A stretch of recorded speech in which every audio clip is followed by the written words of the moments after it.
तो hello guys, आज हम एक्सप्लेन करेंगे गिनतामा सीजन 1 एपिसोड 4। एपिसोड की शुरुआत होती है और हम देखते हैं कि गिनतोकी का लैंडलॉर्ड उससे रेंट मांग रहा होता है, जिस पर गिनतोकी कहता है कि मैंने तुम्हारा वीसीआर कुछ टाइम पहले ठीक किया था। और वो गिनतोकी को कहता है कि तुमने 5 महीने का रेंट मुझे नहीं दिया है। तभी हम देखते हैं कि शिनपाची वहाँ पर आ रहा होता है और वो दोनों आपस में लड़ रहे होते हैं और गिनतोकी का लैंडलॉर्ड उसे उठाकर शिनपाची पर फेंक देता है और इसके बाद सीन चेंज हो जाता है और हम देखते हैं कि दो गैंग आपस में कन्फ्रंटेशन कर रहे होते हैं। और तभी उनमें से एक गैंग का बॉस एक छाते वाले पर्सन को बुलाता है और कहता है कि इन्हें मार दो, और वो उन पर अटैक कर देता है। और इसके बाद हम देखते हैं कि अगले दिन सुबह वहाँ पर पुलिस पहुंच जाती है और एम्बुलेंस में उन सभी लोगों को ले जाने लगते हैं। और तभी हम देखते हैं कि दो पुलिस आपस में बात कर रहे होते हैं और वो कहते हैं कि किसने इन्हें इतने बुरे तरीके से मारा होगा। और इसके बाद हम देखते हैं कि गिनतोकी और शिनपाची ग्रोसरी की शॉपिंग करने के लिए जा रहे होते हैं। तभी एक लड़की उनके सामने आ जाती है और उनके बाइक से टकरा जाती है और शिनपाची और गिनतोकी घबरा जाते हैं। और तभी शिनपाची कहता है कि ये तुमने क्या किया, तुमने उसे मार दिया, अब हम इसका क्या करेंगे। और फिर हम देखते हैं कि गिनतोकी थरथराने लगता है और वो कहता है कि उसके लिए टाइम मशीन ढूंढने में मदद करो। और फिर हम देखते हैं कि वो दोनों उस लड़की की ओर बढ़ने लगते हैं और गिनतोकी कहता है कि सब कुछ ठीक होगा। मैं आज सुबह के एस्ट्रोलॉजी सेगमेंट में देखा था कि वो इस हफ्ते लकी है। और वो वहाँ पर जाकर कहता है कि इसे कुछ भी नहीं हुआ होगा और वो उस लड़की को हिलाता है और उसे खून दिखाई देता है। और फिर वो उस लड़की को लेके डॉक्टर के पास जाने लगते हैं। अभी उनके बाइक के पास एक गाड़ी आती है और उसमें से एक गुंडा पिस्तौल लेके उनको मारने लगता है। और तभी वो लड़की अपनी छाता की शील्ड बनाती है और उन्हें बचा देती है और उस छाता से उन गुंडों पर फायरिंग करने लगती है और उन गुंडों की गाड़ी पेड़ से जाके टकरा जाती है। इस सब को देखकर शिनपाची काफी शॉक्ड हो जाता है। अभी हम शिनपाची, गिनतोकी और उस लड़की को एक गली में देखते हैं जहाँ पर वो लड़की कह रही होती है, क्या तुम पागल हो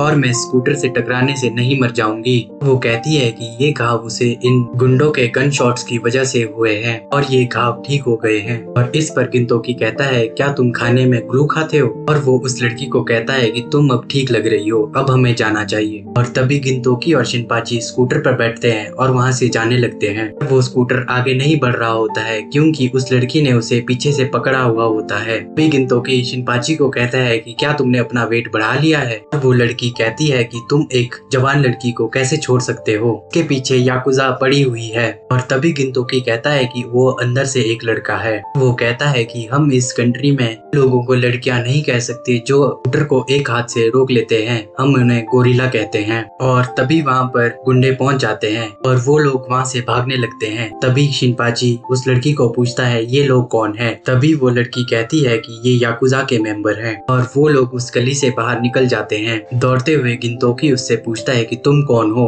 और तुम अपनी इस सुपर स्ट्रेंथ से क्या करते हो। तभी वो लड़की कहती है कि वो दूर के प्लेनेट से आई है और उसने सुना था कि ईडो में वो पैसे कमा सकती है। और वो कहती है कि उसका परिवार बहुत गरीब है और वो चाहती है कि उसे दिन की 3 मील्स मिले, जिसमें कि चावल, कच्चा अंडा और सोया सॉस हो। और वो कहती है कि इसके लिए उन्होंने उसे ऑफर किया और उसने उसे एक्सेप्ट कर लिया। अभी शिनपाची कहता है कि तुम्हें तो उनसे दिन की 3 डिफरेंट मील्स का ऑफर करना चाहिए था। और तभी वो कहती है कि वो पृथ्वीवासियों से मजबूत है और इसी वजह से उसने उनका ऑफर एक्सेप्ट किया। और वो हर दिन साके साजुके खाती थी और वो कहती है कि वो बहुत खुश थी। और तभी वो तीनों सोबा शॉप के एडवर्टाइजमेंट के पीछे छुप जाते हैं और वो गुंडे वहाँ से आगे चले जाते हैं। और हम देखते हैं कि शिनपाची और वो लड़की आपस में बात करने लगते हैं और हम देखते हैं कि वो लड़की कह रही होती है कि ईडो एक स्कैरी प्लेस है और वो इसे और नहीं झेल सकती और वो अपने घर जाना चाहती है। इसको सुनकर गिनतोकी कहता है कि तुम यहाँ पर किसी का विश्वास नहीं कर सकते, तुम यहाँ पर खुद आई हो और तुम्हें यहाँ से बाहर भी खुद निकलना होगा। गिनतोकी वहाँ से जाने लगता है। हम देखते हैं कि वो लड़की उदास हो जाती है। तभी शिनपाची कहता है सब कुछ ठीक हो जाएगा और वो उसके घर जाने में उसकी हेल्प करेगा। और वो लड़की कहती है कि तुम मेरी हेल्प करोगे। और वो कहता है कि भले ही मैं ऐसा नहीं दिखता पर मुझे इन सिचुएशन की आदत है, अगर तुम धरती को छोड़ना चाहती हो तो तुम्हें टर्मिनल पर जाना होगा। हम देखते हैं कि गैंग का लीडर अपने मेंबर्स को कह रहा होता है, क्या तुम एक लड़की को भी नहीं पकड़ पाए और तुम अपने आप को गैंग गैंगस्टर कहते हो। और वो कहता है कि या तो वो लड़की मेरे लिए काम करेगी या उसे मार दो, और वो उसे मारने का ऑर्डर देता है। और वो कहता है कि अगर उसने किसी दूसरी गैंग को ज्वाइन कर लिया तो वो उसके लिए दिक्कत बन जाएगी। और हम देखते हैं कि शिनपाची और उस लड़की के पीछे गुंडे पड़े हुए होते हैं और वो उन्हें गोली मारने की कोशिश कर रहे होते हैं। और हम देखते हैं कि गिनतोकी एक स्टोर पर जंप मैगजीन लेने गया होता है। वहाँ की वर्कर कहती है कि वो सब बिक चुकी है। और फिर हम शिनपाची और उस लड़की को छत पर देखते हैं जहाँ पर लड़की कह रही होती है कि हमें हेलीकॉप्टर में जाना चाहिए था, जिस पर शिनपाची कहता है कि उनके पास इतने पैसे नहीं है। एक हेलीकॉप्टर उनके ऊपर से गुजरता है और उन पर फायरिंग करने लगता है। शिनपाची और लड़की वहाँ से भागने लगते हैं। तभी सीन शिफ्ट होता है और हम देखते हैं कि शिनपाची और वो लड़की गटर वाले रास्ते से जा रहे होते हैं। हमें मल्टीपल सीन दिखाए जाते हैं और हम देखते हैं कि गिनतोकी जंप खरीदने के लिए बहुत से स्टोर विजिट करता है और दूसरी तरफ शिनपाची और लड़की के पीछे गुंडे पड़े हुए होते हैं। हम देखते हैं कि शिनपाची और वो लड़की गार्बेज के बीच में छुप जाते हैं। शिनपाची कहता है कि ये लोग हमारा पीछा कब तक करेंगे। तभी लड़की कहती है कि तुमने मेरी हेल्प करने के लिए क्या प्लान बनाया है, जबकि तुम्हारे पास तो कोई हेलीकॉप्टर भी नहीं है। शिनपाची कहता है कि वो हेलीकॉप्टर अफोर्ड नहीं कर सकता और लड़की कहती है कि तुम एक्सक्यूज बना रहे हो, तुम किसी काम के लायक नहीं हो। फिर शिनपाची गुस्सा हो जाता है और कहता है कि वो उसकी हेल्प करने की कोशिश कर रहा है। तो लड़की कहती है कि वो उसके बीच में आ रहा है। वो कहती है कि अगर तुम्हारे पास पैसे नहीं है तो उसे कुछ आइडियाज दे दो। इस पर शिनपाची कहता है कि उसकी वजह से वो लोग इस जगह पर फंस गए हैं। भी उसे एक डस्टबिन दिखाई देता है और हम देखते हैं कि शिनपाची और वो लड़की उस डस्टबिन के अंदर छुपकर ट्रेन स्टेशन तक पहुंच जाते हैं। शिनपाची उस लड़की को कहता है कि अगर तुम यहाँ से ट्रेन पकड़ोगी तो तुम टर्मिनल तक पहुंच जाओगी, तुम अपने घर जा सकोगी। शिनपाची कहता है कि गिनतोकी कितना हार्टलेस है, वो इस टाइम पर भी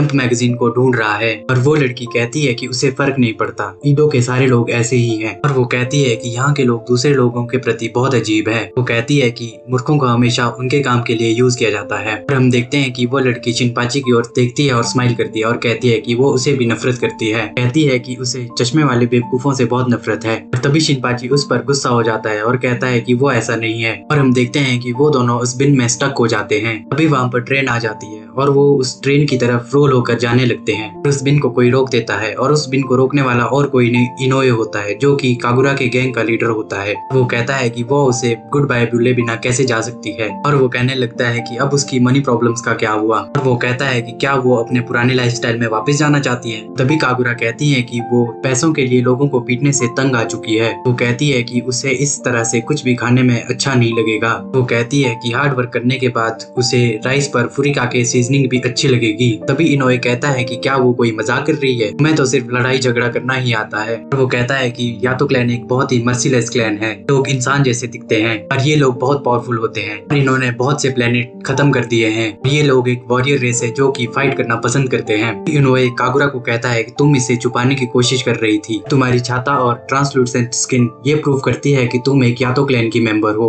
वो कहता है कि यातो क्लैन सूर्य की रोशनी से नफरत करते हैं, इसलिए वो हमेशा छाता को साथ लेकर चलते हैं। और वो कागुरा को कहता है कि तुम अपनी प्रवृत्ति को मॉरल की थिन लेयर से कवर कर रही हो और तुम्हें देखकर ऐसा लगता था कि तुम फाइट को एंजॉय कर रही हो। वो कहता है कि यही तुम्हारा नेचर है। और तभी कागुरा कहती है कि तुम ये गलत कह रहे हो। वो कहती है कि उसने पूरा वर्ल्ड घूमा है और वो ईडो में अपने आप को री इन्वेंट करने आई थी। भी हमें एक छोटा सा फ्लैशबैक दिखाया जाता है जहाँ पर इनोए कागुरा को कह रहा होता है कि कुछ बुरे लड़के उन्हें तंग कर रहे होते हैं। वो कहती है कि उन्होंने उसका फायदा उठाया और हम देखते हैं कि इनोए उस बिन को किक कर देता है और उन दोनों को ट्रेन की पटरी पर फेंक देता है। वो कहता है कि तुम मेरे लिए यूजलेस हो अगर तुम मेरे लिए फाइट नहीं करोगी, और उन्हें बाय बोलकर वहाँ से चला जाता है। हम देखते हैं कि उन दोनों की तरफ एक ट्रेन बढ़ रही होती है। वो लोग उस बिन में फंसे हुए होते हैं और हम देखते हैं कि गिनतोकी उन दोनों को बचा देता है। के बाद हम देखते हैं कि कागुरा इनोए को कह रही होती है कि यातो क्लैन का ट्रू नेचर फाइट करना है और वो इसे डिनाई नहीं कर सकती। इनोए अपने साथियों को उसे मारने के लिए कहता है।